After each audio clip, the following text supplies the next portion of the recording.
केंद्रीय मंत्री और भाजपा के राष्ट्रीय अध्यक्ष जेपी नड्डा ने कहा कि हर तरफ से सड़कों का जाल बिछा है, चाहे वह राष्ट्रीय राजमार्ग हो, राज्य राजमार्ग हो, एलिवेटेड रोड हो या एक्सप्रेसवे हो। पटना में मेट्रो का पहला चरण शुरू हो गया है और दूसरे चरण का भी काम किया जा रहा है। इसके साथ ही हमने 1 करोड़ को लखपति दीदी बनाने का फैसला किया है। जाल बिछी है, हर तरीके से सड़कों का जाल बिछा है। National highway, state highway, elevated road, expressway. आपने सुना होगा कोई 5,000 करोड़ रुपए का, कोई 6,000 करोड़ रुपए का, कोई 3,000 करोड़ रुपए का, कोई 4,000 करोड़ रुपए का। ये सड़कें बन रही हैं, एक्सप्रेसवे बन रहे हैं। उधर दरभंगा को जोड़ा जा रहा है, उधर हमारे सासाराम को इधर पटना से जोड़ा जा रहा है। हर तरीके से एक्सप्रेसवे पर काम चल रहा है। और उसी तरीके से अब तो पटना में भी फर्स्ट फेज का मेट्रो शुरू हो गया है और सेकंड फेज का काम शुरू हो गया है। यह हमको ध्यान में रखना चाहिए। उसी तरीके से एलिवेटेड रोड के माध्यम से जो कॉरिडोर बनाना था वह भी मेट्रो का कॉरिडोर बन गया है और उसका भी काम अब पूरा हो गया है। उसको भी हमको याद रखना चाहिए। गंगा ब्रिज पर गांधी सेतु के बगल में एक और गांधी सेतु बन रहा है 14.5 किलोमीटर का, उसको भी हमको ध्यान में रखना चाहिए।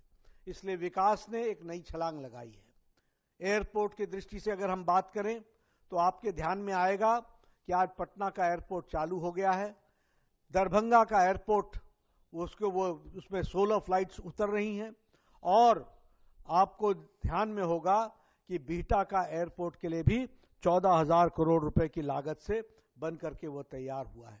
मुजफ्फरपुर में होमी बाबा कैंसर सेंटर 570 करोड़ रुपए का वो भी चालू हो गया है। उसका भी उद्घाटन आदरणीय प्रधानमंत्री मोदी जी ने किया है। और इसी तरीके से बक्सर भागलपुर एक्सप्रेसवे, महात्मा गांधी सेतु और इसी तरीके से पटना पूर्णिया एक्सप्रेसवे, उसी तरीके से पटना आरा सासाराम एक्सप्रेसवे, दरभंगा आमस एक्सप्रेसवे, ये सारे जो हमारे एक्सप्रेसवे हैं इस पर इनको स्वीकृति मिल गई है। इनका काम शुरू हो जाएगा। यह भी हमको ध्यान में रखना चाहिए। आपसे मैं निवेदन करना चाहता हूं, आपके ध्यान में आया होगा कि मुख्यमंत्री महिला रोजगार योजना शुरू कर दी गई है। 75 लाख बहनों के खाते में 10-10 हजार रुपए पहुंचा दिए गए हैं और ये चुनाव के पश्चात सबके खाते में 2 लाख रुपए का उनको स्वरोजगार करने के लिए, प्रेरणा देने के लिए उनको शक्तिशाली बनाया जाएगा। 1 करोड़ लखपति दीदी बनाने का हम लोगों ने निर्णय किया है। उसी तरीके से 125 यूनिट आज बिजली फ्री कर दी गई है। आपके ध्यान में आया होगा कि बिहार का एक आदमी उससे कितना लाभ उठा रहा है। उसी तरीके से आशा वर्कर, आंगनवाड़ी वर्कर, हमारी ममता वर्कर्स, सबकी तनख्वाहें बढ़ा दी गई हैं। और उसी तरीके से बुजुर्ग, अपंग और हमारी विधवा बहनें, उनके लिए भी जो पेंशन थी उसको 3 गुना बढ़ा दिया गया, 1100 रुपए पहुंचा दिया गया है। ये हमको ध्यान में रखना है।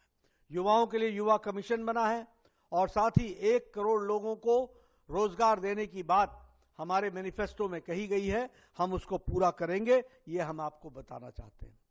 प्रधानमंत्री मोदी जी ने मुजफ्फरपुर की शाही लीची को आगे बढ़ाने के लिए, अंतर्राष्ट्रीय मार्केट पहुंचाने के लिए हर संभव प्रयास किए हैं। उसी तरीके से मिथिला का मखाना, उसी तरीके से मधुबनी की पेंटिंग, उसी तरीके से भागलपुर का सिल्क, ये सभी अंतर्राष्ट्रीय बाजार में इनकी मार्केटिंग की व्यवस्था हो, इसके लिए हमारे प्रधानमंत्री जी ने बहुत तीव्र गति से काम किया है। आज बिहार में 8 करोड़ 70 लाख लोगों को गरीब कल्याण अन्न योजना में अन्न मिल रहा है। यह बिहार के गरीब लोगों को एक बहुत बड़ी ताकत है। आज लगभग 4.5 करोड़ लोगों को आयुष्मान आरोग्य, भारत का आयुष्मान कार्ड मिला है, जिसके कारण गरीब लोगों को गंभीर बीमारी से इलाज के लिए 5 लाख रुपए की व्यवस्था मोदी जी ने हर साल की है। किसान सम्मान निधि में भी बड़ी संख्या में लोग, हमारे 86 लाख किसानों को 2,000 रुपए प्रति तीसरे माह देने का तय किया और 6,000 रुपए साल का तय किया। और अब कल हम लोगों ने तय किया है कि ये 6,000 कर्पूरी ठाकुर सम्मान निधि के तहत 9,000 कर दिया जाएगा। इसके विकास के साथ जोड़ने का काम हुआ है। हम जहां तक उज्ज्वला योजना है, 1,16,00,000 लोगों को गैस का कनेक्शन दिया गया है। इसी तरीके से हर जल नल हर घर नल, इसमें 1,60,00,000 लोगों के घरों में नल से पानी पहुंचाने का प्रयास किया गया है।